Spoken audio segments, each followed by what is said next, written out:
So welcome to scene sense. நம்ம இன்னைக்கு என்ன மூவி பார்க்க போறோம்னா, இப்போ மறைந்த பாக்கியராஜோட அவருக்கு ட்ரிபியூட் குடுக்குற மாரி அவரோட ஸ்க்ரீன் பிளேல வந்த இது நம்ம 1988ல வந்த படத்த பத்தி நம்ம பேசப் போறோம். ஸோ இந்த படம் வந்து ஐகானிக்கா வந்து ஒரு ஒரு கேஸ்ட்ட வந்து ஒரு காமிக்கல் வேல வந்து சொல்லியிருப்பாங்க.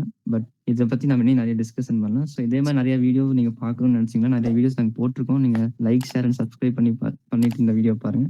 அதுக்கு முன்னாடி அந்த படத்த வந்து ஃபர்ஸ்ட் பார்த்துட்டு அதுக்கப்புறம் இந்த வீடியோ பாருங்க. So let's get started. Hi guys. So வந்து பாக்யராஜ் வந்து ஆக்சுவலா ஒரு ஸ்க்ரீன் பிளே கிங்குன்றதே சொல்லலாம். அவர் வந்து எனக்கு பாக்யராஜ் படத்துலேயே வந்து பிடிச்சது என்னன்னா வந்து அவரோட இந்த பிளேஸ்மெண்ட் தான். கதை, திரைக்கதை, வசனம், இயக்கம், பாக்யராஜன் போடுற அந்த ஒரு இடமுமே பயங்கர ஐகானிக்கா இல்ல ஒரு ஒரு ஃபன்னியா இருக்கும். இப்ப மற்ற டைரக்டர்ஸ்லாம் ரொம்ப ஒரு எப்படி சொல்றது, ஒரு பயங்கர இம்பார்ட்டன்டான இடத்துல வைப்பாங்க. இவர் வந்து இவரையே ட்ரோல் பண்ணிக்கிட்டு அந்த மாதிரி ஒரு மூமெண்ட்ல வச்சிருப்பாரு. இந்த படத்துலயும் அதே மாதிரிதான் ஒரு இடத்துல வச்சிருந்தாரு. ஆக்சுவலா என்ன இடம்னு மறந்து போச்சு. லைக் அது யாராவது சொன்னீங்கன்னா சொல்லுங்க. ஸோ இந்த படம் மெயினா நான் ரெக்கமெண்ட் பண்ணது வந்து அந்த அந்த காலத்திலேயே அந்த கேஸ்டிசம் வந்து ரொம்ப நல்லா பேசியிருப்பாரு. இந்த படம் தான் எனக்கு தெரிஞ்சு அந்த இதுவே ஸ்டார்ட் பண்ணுச்சுன்னு நினைக்கிறேன். ஏன் வந்து பிராமின்ஸ் மட்டும் தான் இது சொல்லணுமா, வேதம் சொல்லணுமா, மற்றவங்களாம் சொல்லக்கூடாதா அப்படின்ட்டு வேதம் புதிதுலேயே இது டிஸ்கஸ் பண்ணியிருப்பாங்க. இதுவும் இந்த படமும் இது இன்டைரக்டா இல்லை டைரக்டா டிஸ்கஸ் பண்ணிக்க மாட்டாங்க. ஆனால் இன்டைரக்டா இந்த ஒரு டிஸ்கஷனுக்கு தூண்டுதலுக்கு இது ஒரு இம்பார்ட்டண்ட்டான ஒரு படமா இருந்துச்சு. அதே மாதிரி ரொம்ப ஒரு யதார்த்தமா இருக்கும். லைக் பிராமின்ஸ் போர்ட்ரேலும் வந்து ஜென்ரலா ஒரு சில படத்துல வந்து ரொம்ப ஓவர்டு பண்ணியிருப்பாங்க. ஆனா இதுல கொஞ்சம் நான் பார்த்த ஒரு சில பிராமின்ஸ் கம்பேர் பண்ணும்போது இது கரெக்டா இந்த மாதிரி இருந்துச்சு. அதுக்கப்புறம் ஸோ அந்த காமெடி எல்லாமே நல்லா இருக்கும். ஆனா எனக்கு இந்த படத்துல ஒர்க் ஆகாத ஒரு விஷயத்தையும் நான் சொல்லிடுறேன். எனக்கு எல்லாத்தையுமே ஒழுங்கா பண்ணியிருந்தவரு எனக்கு அந்த இவரு அதாவது பாக்யராஜோட உட்பி கேரக்டர் வந்து எனக்கு அது அவ்வளோ கன்வின்சிங்கா இல்லை. அது நான் படம் பார்க்கும்போதே ஃபீல் பண்ணேன்.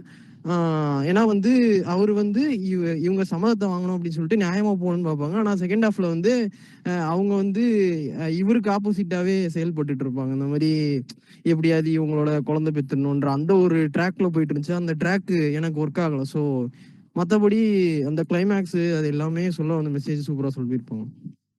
இது இந்த படம் ரொம்ப ஐகானிக்கான ஒரு படம்.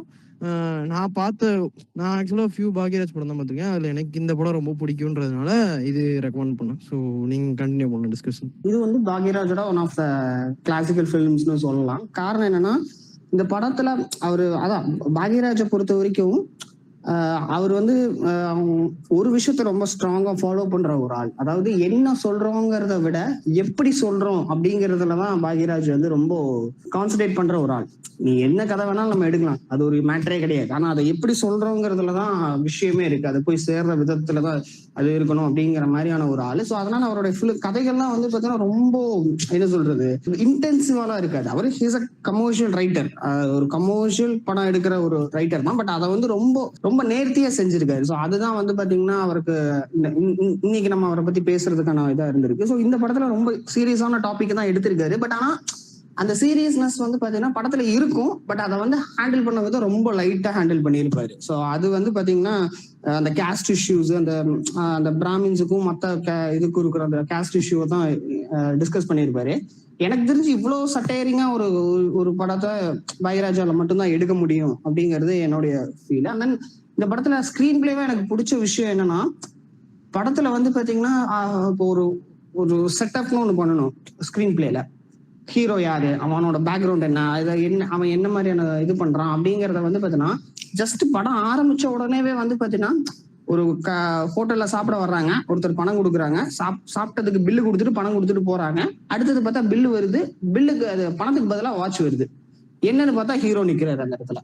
ஸோ அவன் வந்து சாப்பிட்ட சாப்பாட்டுக்கு கூட காசு கொடுக்க வழி இல்லாத ஒரு ஆளு அப்படிங்கறத ஆரம்பிச்சு ஊருக்கு சென்னைக்கு நான் புதுசா வந்திருக்கேன், பொழப்பு தேடி வந்திருக்கேங்கிறதுல ஆரம்பிச்சு அவன் எதுக்காக சென்னைக்கு வந்தாங்கிறதுல இருந்து அந்த கதையை வந்து ஜஸ்ட் ஒரு 10 minutesல அந்த ஹீரோவோட ஃபுல் பேக் ஸ்டோரியுமே சொல்லிடுவாரு. அந்த அது ரொம்ப கன்வின்சிங்கா சொல்லிடுவாரு. அங்கேயே நமக்கு ஹூக் ஆயிருச்சு. ஓகே, இவன் வந்து சந்தர்ப்பத்துக்காக இந்த வேலையை பண்ணிட்டான் அப்படிங்கிற ஆரம்பிச்சதுல இருந்து அங்கிருந்தே கான்ஃபிளிக்ட் ஆரம்பிச்சிடும். ஏன்னா அவர் வந்து பிராமின் வேஷம் போட ஆரம்பிச்சிருவாரு. பிராமின் வேஷம் போட்டுட்டு சுவாகான்னு மட்டும் சொல்லு, அதுக்கு 25 ரூபா கொடுத்துட்றேன் அப்படின்னு சொல்லிட்டு அவரை கூட்டு போறப்ப பார்த்தா அங்கதான் வந்து பாத்தீங்கன்னா ஹீரோயினோட வீட்டுக்கு போவார். ஹீரோயினோட அப்பா தான் கிட்டத்தட்ட ஆன்டகனிஸ்ட்னு அவரை நம்ம ப்ரொஜெக்ட் பண்ண முடியாது. பாக்யராஜே அதை ப்ரொஜெக்ட் பண்ணல. பட் அவருடைய அவர் ப்ரோட்டகனிஸ்டுக்கு எதிராக இருக்கிற ஒரு ஆள் அப்படிங்கிற மாதிரி கூட வச்சுக்கலாம். ஒரு கான்ஃபிளிக்ட், அவர் தான் கான்ஃபிளிக்ட் அப்படிங்கிற மாதிரி வச்சுக்கலாம். அங்கிருந்து எனக்கு என்னன்னா அந்த மந்திரம் சொல்ற சீன்ல இருந்து,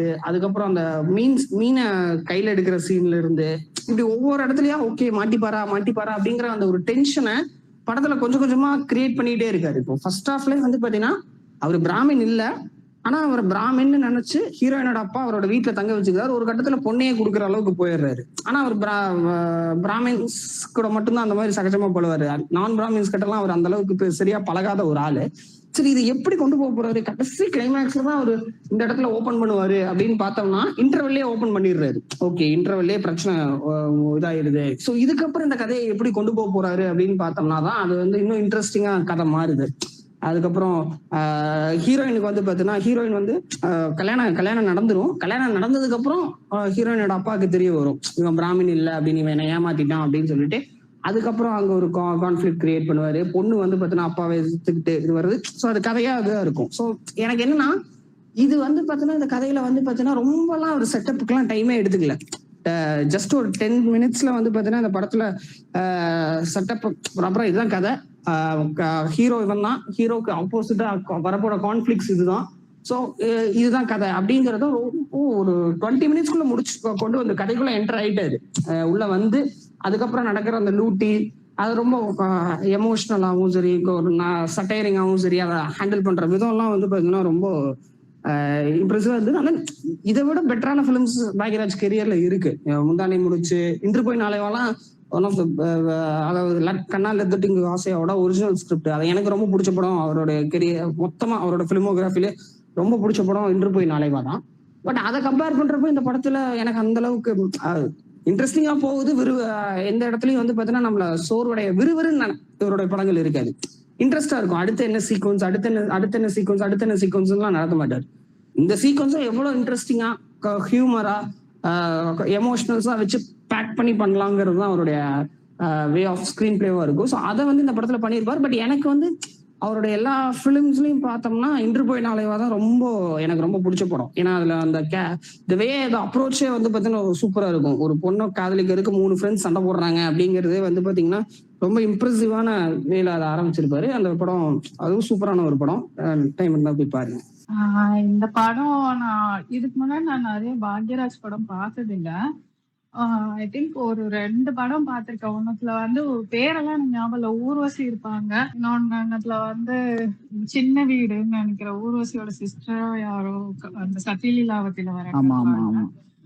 எனக்கு நான் என்ன பார்த்த 3 படத்துலயுமே நான் என்ன நோட்டீஸ் பண்ணேன்னா அந்த அந்த பீரியட்ல வந்த படம் எல்லாமே வந்து இப்போ கூட ரீசெண்டா கூட சொல்லலாம், ஹீரோ ஹீரோயினுக்கு கல்யாணம் ஆச்சுன்னா கிளைமேக்ஸ். பட் இந்த படத்துல இவங்க படத்துல எப்படின்னா ஒரு ஹை பாயிண்டே வந்து கல்யாணம் ஈஸியாயிரும், ஆனா அந்த ஃபர்ஸ்ட் நைட் நடந்துச்சா நடக்கலையான்னு தான் போட்டு இல்லைன்னு நினைச்சிட்டு இருப்பாங்க. எனக்கு அது வந்து சுத்தமா ஒர்க் அவுட் ஆகல. என்ன எல்லா படத்துலயும் இதே ரெப்புடேஷனா இருக்கு சீரியல் மாதிரி அப்படி தோணுச்சு.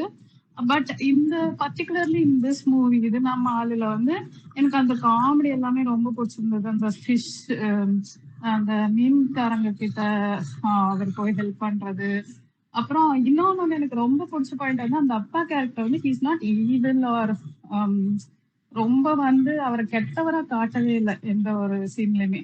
அவருக்குன்னு சில ரூல்ஸ் அண்ட் ரெஸ்ட்ரிக்ஷன்ஸ் இருக்கு, பட் அதுக்குள்ள அவர் நல்லவரா தான் இருப்பாரு. ஹெல்ப் ஹியூமனிட்டி உள்ள ஒரு ஆளாதான் அவரை காட்டியிருப்பாங்க. எல்லாருக்கும் ஹெல்ப் பண்ற மாதிரியா இருக்கட்டும், இல்ல ஒரு சில விஷயத்த அக்செப்ட் பண்ணிக்கிறதா இருக்கட்டும், அந்த மாதிரி காட்டியிருப்பாங்க.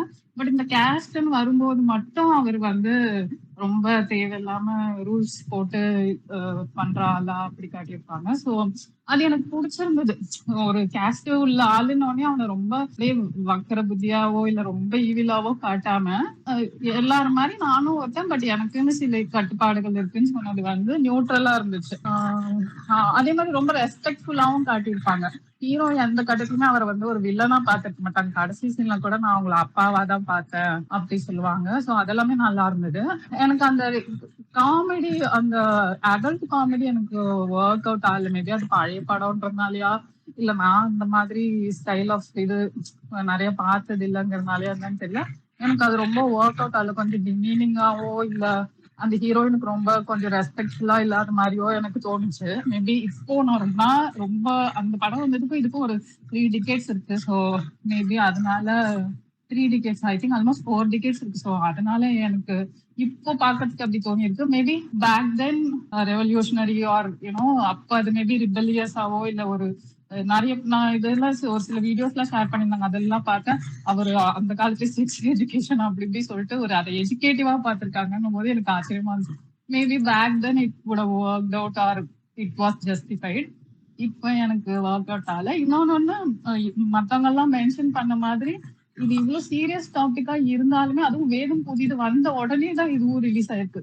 ஏன்னா அப்பயுமே வந்துட்டு இது ஒர்க் அவுட் ஆயிருக்கு அப்படின்னா அது மாதிரி சீரியஸா எடுக்காம இவரு ஒரு சீரியஸ் டாபிக்கா காமெடியா எடுக்கிறதுங்கிறது ரொம்ப கஷ்டம். அது நான் ரீசெண்டா ரியலைஸ் பண்றேன். காமெடி எங்கெல்லாம் காமெடி வைக்கலாம் அப்படி யோசிக்கிறது கஷ்டம் தான், அதுவும் ஒரு சீரியஸான சப்ஜெக்ட கையில எடுத்துட்டு. சோ அது நல்லா பண்ணியிருந்தாங்க. அண்ட் நிறைய இடத்துல ஒரு ஹம்பிள் டிஸ்க்ளைமர் பார்க்க முடிஞ்சிச்சு. எனக்கு மியூசிக் தெரியாது, பட் நான் மியூசிக் போட்டிருக்கேன், என்ன உங்க ஆளா நினைச்சுக்கோங்க, ஏதாவது தப்பு பண்ணா மனுஷங்க, அந்த மாதிரி ஒரு ஹம்பிள் டிஸ்க்ளைமர் போட்டது எனக்கு இப்ப பாக்கிறதுக்குமே எனக்கு ஒர்க் அவுட் ஆகுது. பிகாஸ் அப்ப எவ்வளவு மியூசிஷியன்ஸ் இருந்திருப்பாங்க. இளையராஜா எல்லாம் வந்து பீக்கு அப்படிலாம் இருக்கும்போது இவர் வந்து கர்நாடிக் மியூசிக் எல்லாம் போடுறாரு. ஒரு படத்துக்கு ஃபர்ஸ்ட் டைம் பண்றாங்கன்னும் போது அந்த செல்ஃப் ட்ராலிங் இவங்க சஜஸ்ட் இவங்க இப்ப மென்ஷன் பண்ண மாதிரி தான் செல்ஃப் ட்ராலிங் அண்ட் ஒரு ஹம்பிள் டிஸ்க்ளைமரை போட்டு அந்த பாட்டுலயுமே லிரிக்ஸ்லயுமே வந்து நான் ஏதோ அட்டம் பண்ணிருக்கேன், எனக்கு மியூசிக் சங்கீத ஞானமே இல்லாம நான் ஸ்டேஜ் ஏறி இருக்கேங்கிறதெல்லாம் அவரே ஒத்துக்கிறது. அதெல்லாம் ரொம்ப சுவாரஸ்யமா இருந்தது. கிளைமேக்ஸ்மே எனக்கு ரொம்ப ஹையா பிடிச்சிருந்தது. பட் அதான் அந்த அடல் காமெடி எனக்கு ஒர்க் அவுட் ஆகல. ஓவராலா ஓகே, நல்ல படம் தான். It was good. கேஸ்ட் பத்தி எல்லாம் அவங்க அப்பவே ரொம்ப ஓப்பனா பேசினது வந்து இட்ஸ் குட். அண்ட் அதனாலுமே நான் என்ன யோசிச்சேன்னா படம் பார்க்கறதுக்கு முன்னாடியே இவெல்லாம் எனக்கு தெரியாது, பாக்யராஜ் வந்து பெரிய ஆளுச்சுனால இல்ல, எனக்கு இவெல்லாம் வந்து சொல்றதுக்கு என்ன இருக்கு கேஸ்ட் பத்தி, பாரதியார்லாம் சொல்லாததையா இவன் சொல்ற போற நான் நினைச்சிட்டே தான் படம் பார்த்தேன். பட் கிளைமேக்ஸ்ல அவங்களே மென்ஷன் பண்ணிருப்பாங்க, நான் ஒரு சாதாரண பாரதியார் ராமானுஜம் எல்லாம் பண்ணாததையா நான் பண்ணிட போறேன், அட்லீஸ்ட் என்னோட வேர்ல்டுக்குள்ள நான் எல்லாத்தையும் நார்மலா பார்க்க நினைக்கிறேன், கத்துக்க நினைக்கிறேன் அப்படி சொல்லுவாங்க. சோ அது வந்து எனக்கே அந்த செருப்பா அடிச்ச மாதிரி இருந்துச்சு. ஓகே, யாரு வேணா எதை வேணா பேசலாம், ஒரு பெரிய அங்கீகாரத்துக்கு அப்புறம் தான் அவங்க பேசணும், அது பண்ணணும் கிடையாது. பாரதியாரா இருந்தாதான் பேசணும், பெரிய இவங்களா இருந்தாதான் பேசணும் அப்படி கிடையாது. Even a normal man can talk about something big in and how it has impacted his own life. அந்த சின்ன வேர்ல்டுக்குள்ள அவன் என்னத்தை மாத்துறான் இல்ல என்னத்தை அச்சீவ் பண்ணான் அதை பத்தி பேசலாம்ன்றத நான் ரியலைஸ் பண்ணிக்கிட்டேன். So it was good for me, good watch. எனக்கு இந்த படத்துல வந்து அந்த ஒன்லைனாவே ரொம்ப இன்ட்ரெஸ்டிங்கா இருந்துச்சு. ஒரு பயங்கரமான ஒன்லைன். ஓகே, இது எப்படி வந்து இவர் டெவலப் பண்ண போறாரு, இவரோட ஸ்கிரீன் பிளே எப்படி இருக்க போகுது அப்படின்ற மாதிரி. ஏன்னா ஸ்டார்டிங்லேயே கதை என்னன்றது தெரிஞ்சதுக்கு அப்புறம் எப்படி இவர் கொண்டு போக போறாரு அப்படின்னு நல்லா ரொம்ப ஒரு கியூரியாசிட்டியோட உட்காந்து பார்த்துட்டு இருந்தேன். ரொம்ப கரெக்டாவே கொண்டு போனாரு. இவரு ஒரு ஸ்கிரீன் பிளே புக் ஒன்று எழுதியிருக்காரு. அதுல அவர் என்ன எழுதியிருப்பாருன்னா, அதுல சில பாயிண்ட்ஸ் தான் அவர் சொல்லியிருப்பாரு, என்னென்ன இருக்கணும் ஒரு நல்ல திரைக்கதையில அப்படின்ட்டு. அதுல ஒரு முக்கியமான விஷயம் சொல்லுவாரு, இன்டர்வல் பிளாக்ன்றது வந்து நமக்கே ஒரு கேரக்டர் வந்து பாதாளத்துல தள்ளி விட்டுறணும். அதாவது நம்ம ரைட்டர் நமக்கே இதுக்கடுத்து நம்ம எப்படி எழுத போறோம்ன்றதுலாம் யோசிக்க கூடாது. அவனுக்கு எவ்வளவு முடியுமோ அவ்வளோ ஒரு பயங்கரமான சுச்சுவேஷன் தள்ளி விட்டுட்டு, ஐயோ நம்ம இப்படி எழுதிட்டோமே, இதை நம்ம எப்படி டெவலப் பண்ண போறோம்னு நம்ம யோசிக்கணும். அந்த அளவுக்கு நம்ம ஒரு இன்டர்வல் பிளாக் வைக்கணும் அப்படின்னு சொல்லிட்டு அவர் சொல்லியிருந்தாரு. ஸோ இதுல என்னால் அதை ஃபீல் பண்ண முடிஞ்சிச்சு. அவங்க அப்பா அம்மா வந்துடுறாங்கல்ல, அது தெரிஞ்சதுக்கு அப்புறம் நீ அக்னி மேல சத்தியம் பண்ணு, என் பொண்ணை நீங்க தொடக்கூடாது அப்படின்னு சொல்லிட்டு அவங்க மாமனார் சொல்ற ஒரு விஷயம் இருக்குல்ல, எனக்கு இன்டர்வல் பிளாக் இது ரொம்ப பிடிச்சிருந்துச்சு. செகண்ட் ஹாஃப் வந்து அதுக்கப்புறம் வரேன். இப்போ இந்த ஒன்லைன் வச்சு வரும்போது இதுல வந்து கேஸ்டிங் எனக்கு ரொம்ப பிடிச்சிருந்துச்சு. கேஸ்டிங் ரொம்ப அழகாவே பண்ணியிருந்தா. அதுவும் மாமனார் கேரக்டர் வந்து ஃபர்ஸ்ட் சீன்ல வரும்ல, எனக்கு அதுலயே அவர் மேல ஒரு சின்ன ஒரு என்ன சொல்றது, எனக்கு அவர் பிடிச்சிச்சு. பிளஸ் அவர் மேல ஒரு சின்ன பயம் வந்துச்சு. அந்த துண்டு கீழே விழுகும் போது அந்த பையன் எடுத்து கொடுக்கும் போது ஒரு கொஞ்சம் ஒரு ரியாக்ஷன் ஒன்று கொடுப்பாரு. எனக்கு அங்கேயே ஆள் எல்லாம் பயங்கரமான ஆளா இருப்பாரு போலயே அப்படின்ற மாதிரி ஒரு சின்ன லேசா எனக்கு ஒரு பயம் வந்துச்சு. ஸோ அவர் ஆக்டிங்லையுமே அவர் கரெக்டான அந்த விஷயத்த கன்வே பண்ணிட்டாரு. ஸோ மற்ற கேஸ்டிங் எல்லாமே கரெக்டாக பண்ணிட்டாரு பாக்யராஜ் சார். அது எனக்கு ரொம்ப பிடிச்சிருந்துச்சு.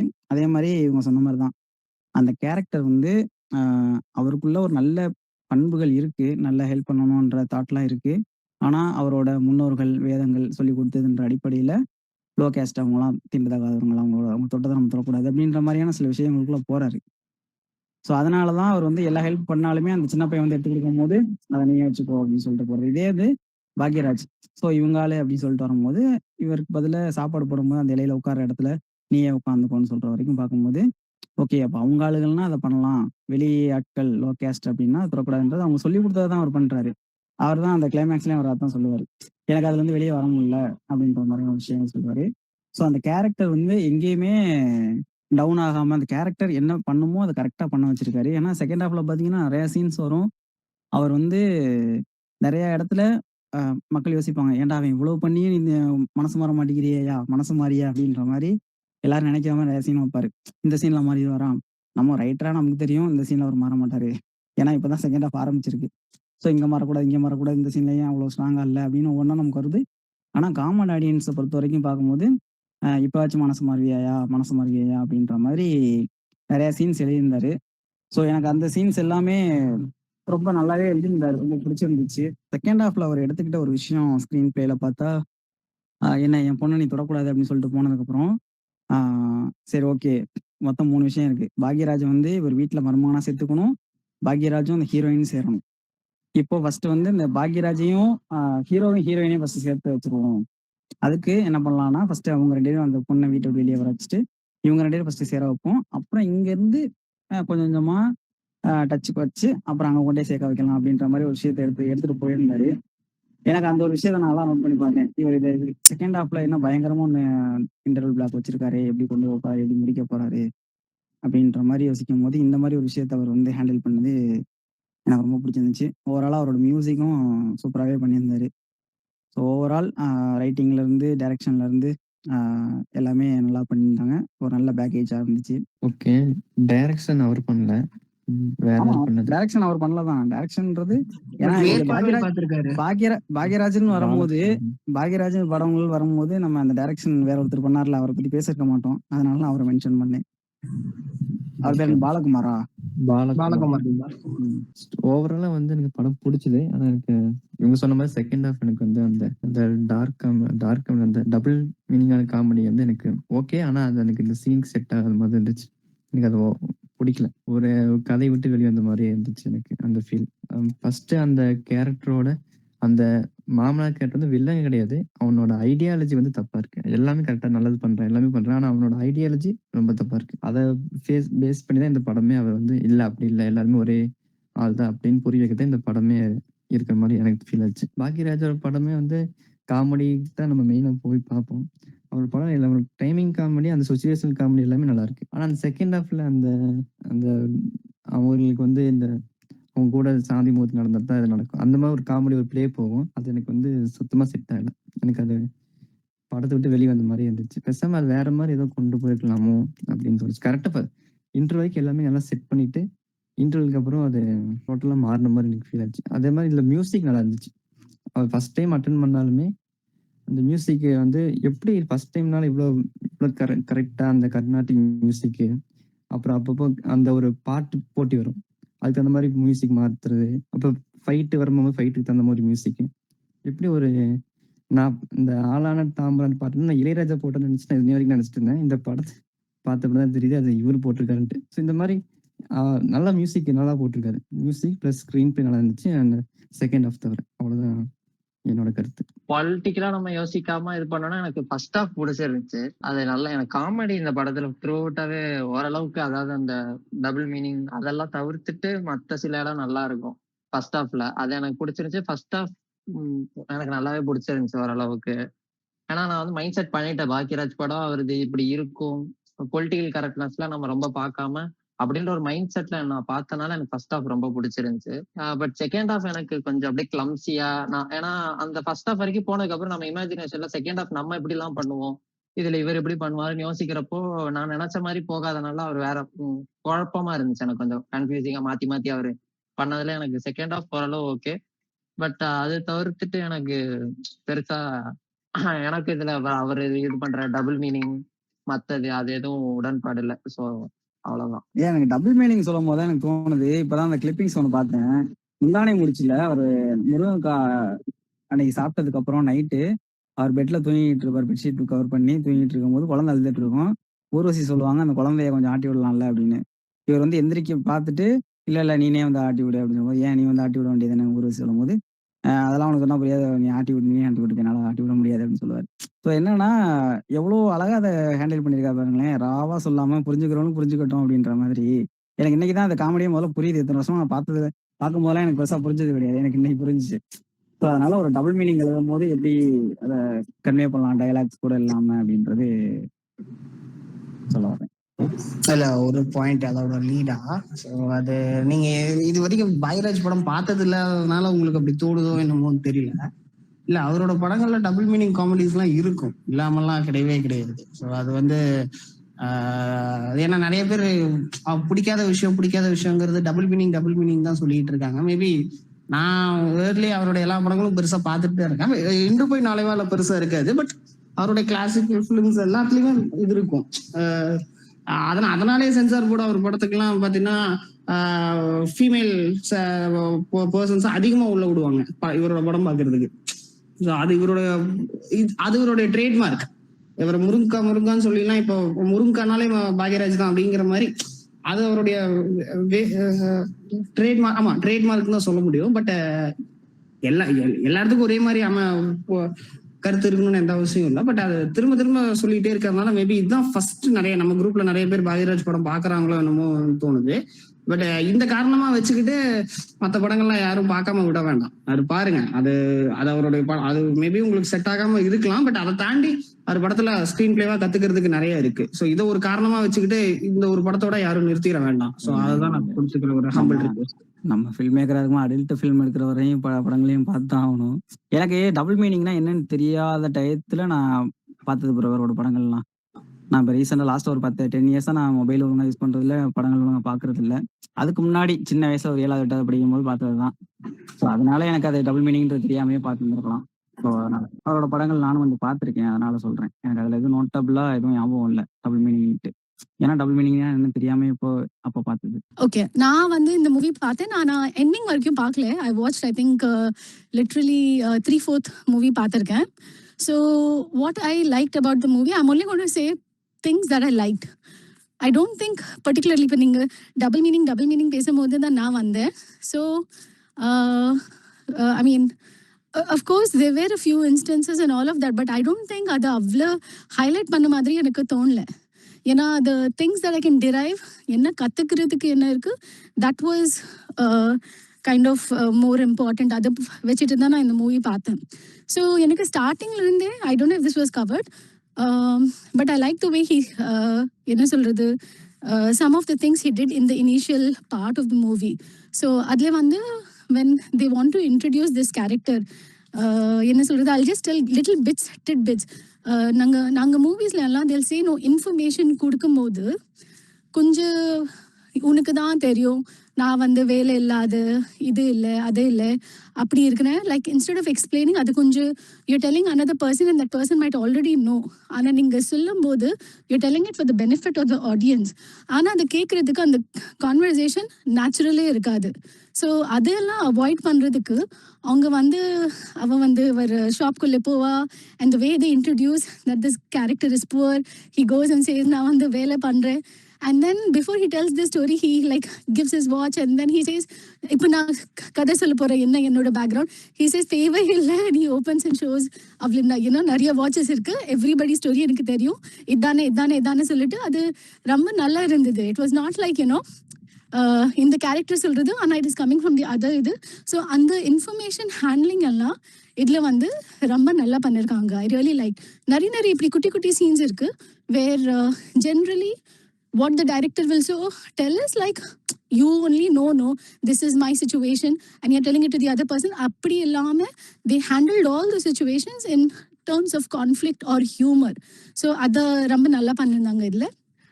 Second enna notice panna for that time showing different communities and என்ன சொல்றது, I don't know.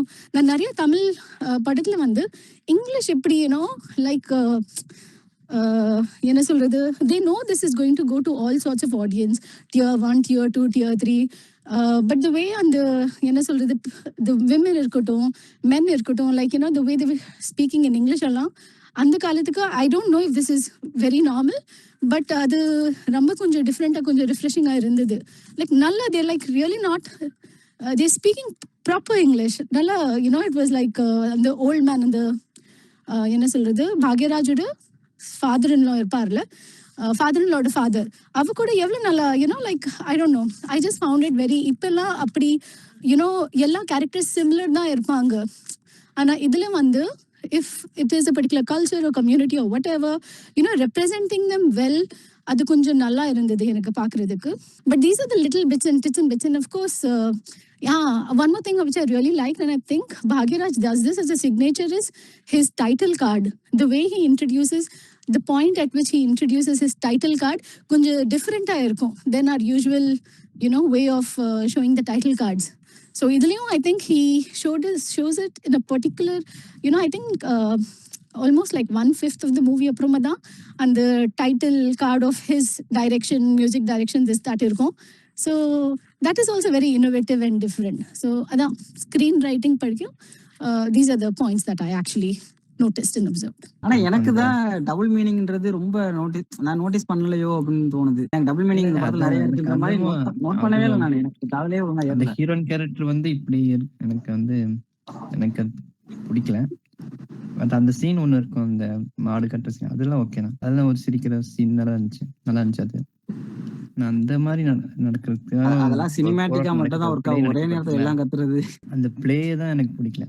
அந்த சீனா அந்த இது நல்லா இருக்குன்னு சொல்றேன். இல்ல அது வந்து அந்த இது சொல்றாங்களே, அது கலங்கமாயிரும் அப்படிங்கிற அந்த ஒரு பாயிண்ட்ல தான் அவர் எடுத்துட்டு வந்திருக்காரு. எனக்கு அது பெருசா உறுத்தல. பட் மேபி உங்களுக்கு அது கரெக்டா லேண்ட் ஆகல. அது பில்ட் பண்ணி கொண்டு வந்தது நல்லா தான் கொண்டு வந்திருக்காரு ரைட்டிங்ல. அது சரியா லேண்ட் மெஜாரிட்டி ஆஃப் இப்ப இருக்கிற செட் ஆஃப் ஆடியன்ஸுக்கு அது மேபி சரியா லேண்ட் ஆகாம போயிருக்கும். அதுதான் ஐ திங்க் இன்னும் ஒரு இருக்கு. இப்ப நீங்க வந்து பார்த்தா மணிரத்னம் பேர் கேட்டா what will you think? You will think he is a very forward thinking progressive film writer தான். I mean mostly, at least அப்படிதான் எனக்கு தோணும். Like the way his female characters are very powerful.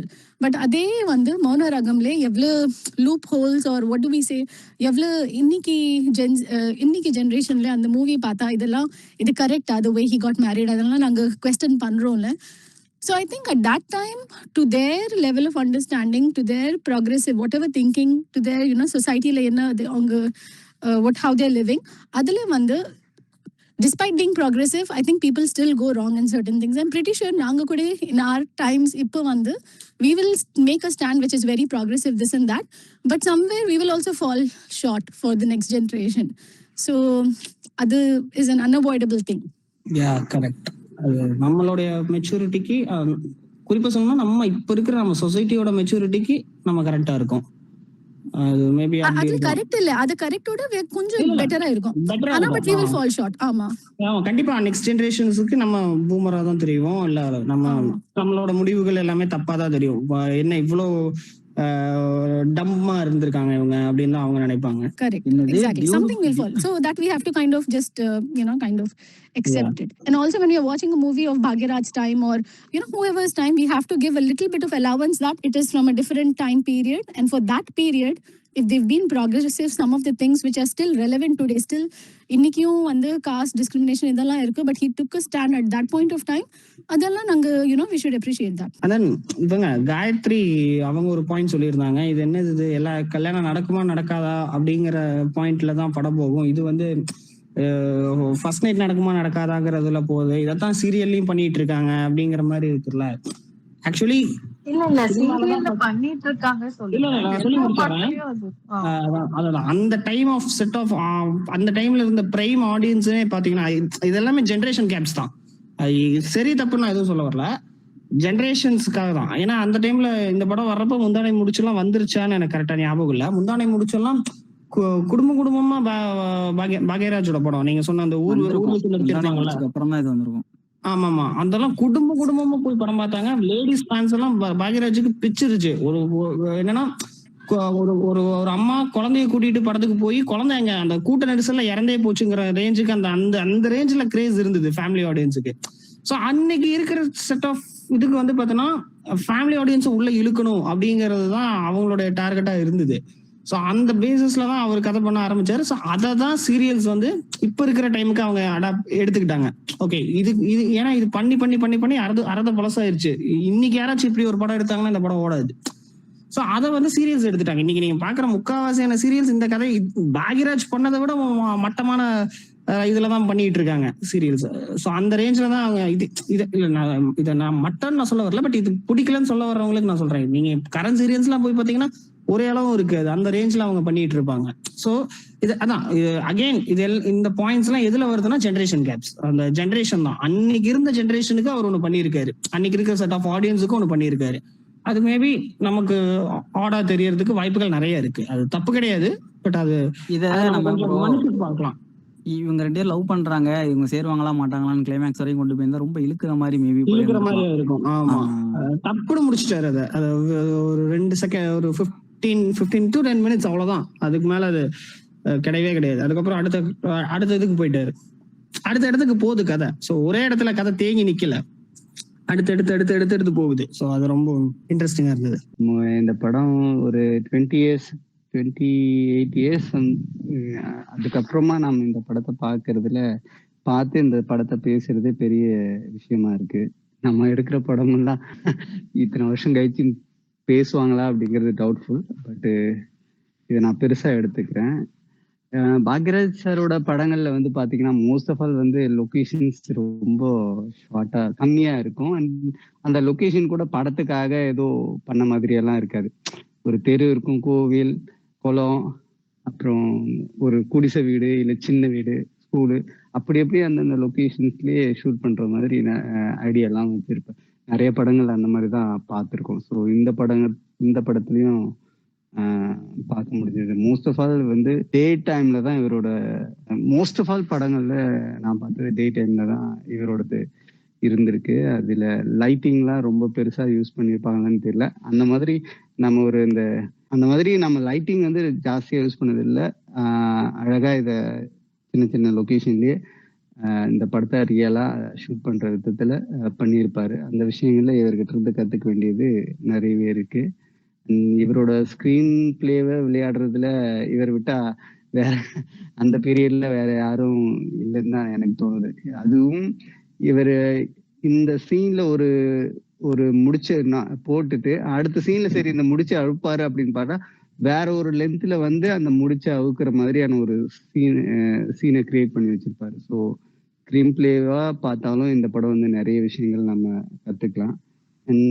Music ஒரு பாட்டு தான் எனக்கு நல்லா இருந்தது, அந்த ஒரு பாட்டும் சூப்பரா பண்ணியிருக்காரு. அதுக்கப்புறம் கேரக்டர் வைஸ் பார்த்தோம்னா இந்த கேரக்டர்லாம் அவர் எழுதும் போதே இவ்வளோ கேரக்டர்லாம் சூஸ் பண்ணி வச்சுட்டு எழுத ஆரம்பிச்சாரா, இல்ல இந்த கேரக்டர் போற போக்கில் எழுதும் போது இந்த கேரக்டர்லாம் ஓஹோ இந்த இடத்துல இந்த சீனை கொஞ்சம் கிரியேட் பண்ணணும், டெவலப் பண்ணணும் அப்படிங்கிறப்போ வேற ஒரு கேரக்டர் உள்ள எடுத்துட்டு வந்து அதுக்கப்புறம் அதனால ஏதாவது ஒரு யூஸ்ஃபுல்லான ஒரு விஷயம் இருக்குமா அப்படின்னு பார்த்தா இந்த படங்கள்ல நிறைய அந்த மாதிரி எனக்கு தோணுச்சு.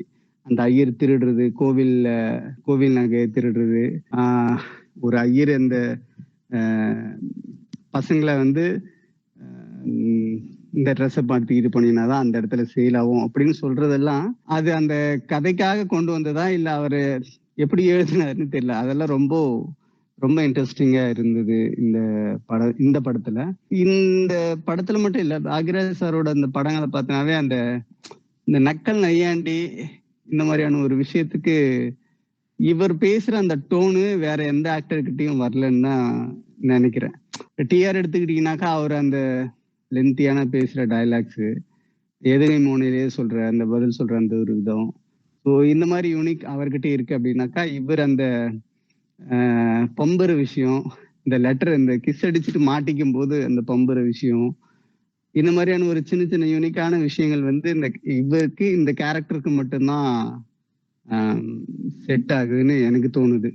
அது இந்த படத்துன்னு இல்லை, மற்ற படங்கள் பார்த்தீங்கன்னா கூட இவருக்கு அந்த கேரக்டர் எடுத்திருக்கிறாருன்னா அந்த கேரக்டருக்கு அவர் ஆக்டிங் பண்றதெல்லாம் ரொம்ப அது தத்ரூபமா இருக்கும். ராதிகா மேமும் பாக்யராஜ் ஆவணி கனவுகளா டைலாக், ஆமா செட்டுக்குள்ள டைலாக் சொல்லி கொடுக்கும். ஸோ அதுவா இருக்கட்டும். ஸோ இந்த ஆக்டிங் விஷயம் இந்த சமாச்சாரத்துலலாம் ரொம்ப பூந்து விளையாடுவார். இந்த சமாச்சாரம் அப்படிங்கிற இந்த வார்த்தையே இவர்கிட்ட இருந்து தான் பிறந்தது மாதிரியே இருக்கும். இவர் எந்த படத்துல பார்த்தாலும் இந்த சமாச்சாரம் அப்படிங்கிற இந்த சமாச்சாரம்ன்ற வார்த்தை கண்டிப்பா ஆட் ஆயிருக்கும். ஸோ இதெல்லாம் இவர்கிட்ட இருந்து யூனிக்கா கத்துக்க வேண்டிய ஒரு விஷயமா இருந்தது. நக்கல் நையாண்டின்னு சொன்னப்போ எனக்கு ஒரு பாயிண்ட் ஒன்று ஆட் பண்ற மாதிரி இருந்தது. இந்த நக்கல் நையாண்டி இவரும் பண்ணியிருக்காரு, மணிவண்ணன் சத்யராஜும் பண்ணியிருக்காங்க, கவுண்டமணியும் பண்ணியிருக்காங்க. பட் ஆனா இவங்க எல்லாருமே கோயம்புத்தூர்காரங்க. ஸோ அதனால அந்த கொங்குக்காரங்களுக்கு எல்லாம் கொஞ்சம் ஒரு மாதிரி அந்த குசும்பெல்லாம் இருக்கும். பட் அவங்க கிட்ட இருந்து இவர் எப்படி வித்தியாசப்படுறாரு அப்படின்னா, இது வடிவேல் வடிவேலோட காமெடி பாத்தீங்கன்னா செல்ஃப் ட்ரோலிங்கா இருக்கும். கவுண்டமணி எடுத்துக்கிட்டீங்கன்னா கவுண்டமணி சுத்தி இருக்கிற ஆர்டிஸ்ட ட்ரோல் பண்ணுவாரு. விவேக் எடுத்துக்கிட்டீங்கன்னா சோசியல் அவேர்னஸ் வச்சு அவர் காமெடி பண்ணுவாரு. சந்தானம் கிட்டத்தட்ட அதே தான், கொஞ்சம் அதை வேற இந்த காலகட்டத்துக்கு ஏற்ற மாதிரி பண்ணாரு. ஆனா வடிவேல் ஒருத்தர் மட்டும்தான் அவரே ட்ரோல் பண்ணிப்பாரு. ஸோ அதோடைய பாலிஷ்டு வெர்ஷன் தான் பாக்யராஜ் நான் நினைக்கிறேன். ஏன்னா அவரை தான் இது பண்ணுவாரு. இந்த படத்துலயே எனக்கு இந்த படத்துலயே பாத்தீங்கன்னா எனக்கு சங்கீதம் தெரியாது. ஸோ அந்த மாதிரி அவரே ட்ரோல் பண்ணிக்கிற அந்த இடம் இருக்குல்ல. ஸோ அதை வடிவேல் ரொம்ப இதா பண்ணாரு. என்ன சொல்றது, ரொம்ப ஹாஷான்னு சொல்ல முடியாது, ரொம்ப எக்ஸ்ட்ரீம் ஆஃப் பெர்ஃபார்மன்ஸ்ல பண்ணாரு. பட் ஆனா இவருக்கு பாத்தீங்கன்னா இவரோட பாடி லாங்குவேஜ் இதுதான், இதை தாண்டி எதுவும் பண்ண முடியாது. தன்னோட பாடி லாங்குவேஜுக்கு ரொம்ப பாலிஷ்டா ரொம்ப இதுவா அத பண்ணியிருப்பாரு பாக்யராஜ். ஸோ அதுதான் பாத்தீங்கன்னா இதுல இருந்த ஒரு பாயிண்ட். ஆனா எனக்கு பாக்யராஜ் கிட்ட பிடிக்காத ஒரு விஷயம் என்னன்னா, இந்த கதை இலாக்காவை அழிச்சு விட்ட பங்கு இவருக்கு ரொம்ப ஜாஸ்தி. ஏன்னா இவருக்கு முன்னாடி வரைக்குமே கதை இலாக்கான்னு கதை எழுதுறதுக்குன்னே ஒரு செட் ஆஃப் ரைட்டர்ஸ் இருப்பாங்க. இவரு மணிவண்ணன், ஆர் சுந்தரராஜன் அப்படின்னு ஒரு செட் ஆஃப் டைரக்டர்ஸ் தமிழ் சினிமாக்குள்ள அந்த 80s பீரியட்ல வந்தாங்க. இவங்க எல்லாருமே பாரதி ராஜா கிட்ட இருந்து வந்தவங்க. இது பாண்டியராஜ், இவங்க எல்லாருமே இவரு ஒருத்தர் இருப்பாரு, அந்த சொல்லாமலே படத்துல கூட ஹீரோவா நடிச்சிருப்பாரு, அவர் பேரு லிவிங்ஸ்டன். இவங்க எல்லாருமே பாரதி ராஜாவோட அசிஸ்டன்ஸ். இவங்க எல்லாருமே டைரக்டர்ஸா மாறுறப்போ ரைட்டர் கம் டைரக்டர்ங்கிற பேரை இவங்களே போட்டுக்க ஆரம்பிச்சிட்டாங்க. ஸோ இவங்க இவங்களை இன்ஸ்பயர் ஆகி இதுக்கப்புறம் வந்ததுனாலதான் டைரக்டர்ஸ் ரைட்டிங் கதை எழுதுனா மட்டும்தான் உனக்கு படம் எடுக்கணும் அப்படிங்கிற ஒரு பாசிபிலிட்டி வந்துருச்சு. ஸோ அந்த பெருமையை இவருக்கே தான் சாரும். ஸோ இவராலதான் அது எல்லாமே தலைகீழ மாறுச்சு. ஸோ இன்னி வரைக்கும் அது மாறாம இருக்கிறதுக்கு ஒரு பிள்ளையார் சொல்லி போட்டது இவர் தான். ஸோ அந்த ஒரு விஷயம் மட்டும்தான் எனக்கு இவர்கிட்ட, இவர் வேணும்னு பண்ணல, பட் இவரால அது அமைஞ்சிருச்சு அந்த மாதிரி.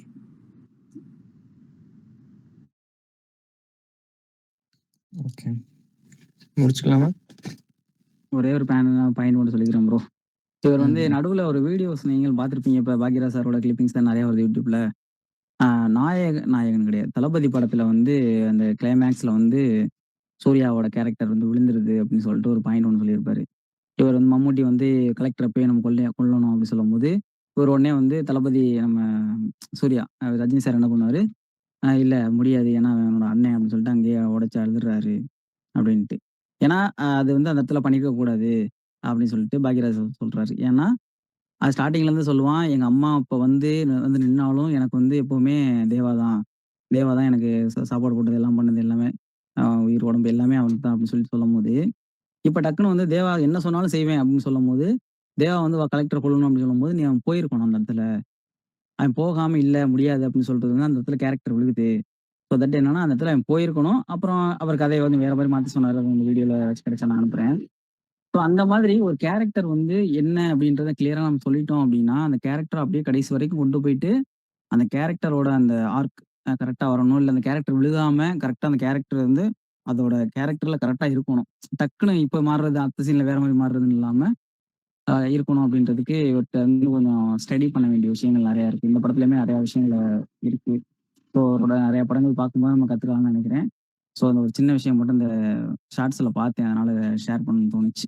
என்னன்னா காயத்ரி அவங்க சொன்னதுல ஒரு அப்படின்னா ஒரு பெரிய பாயிண்ட் அவங்க சொன்னாங்க.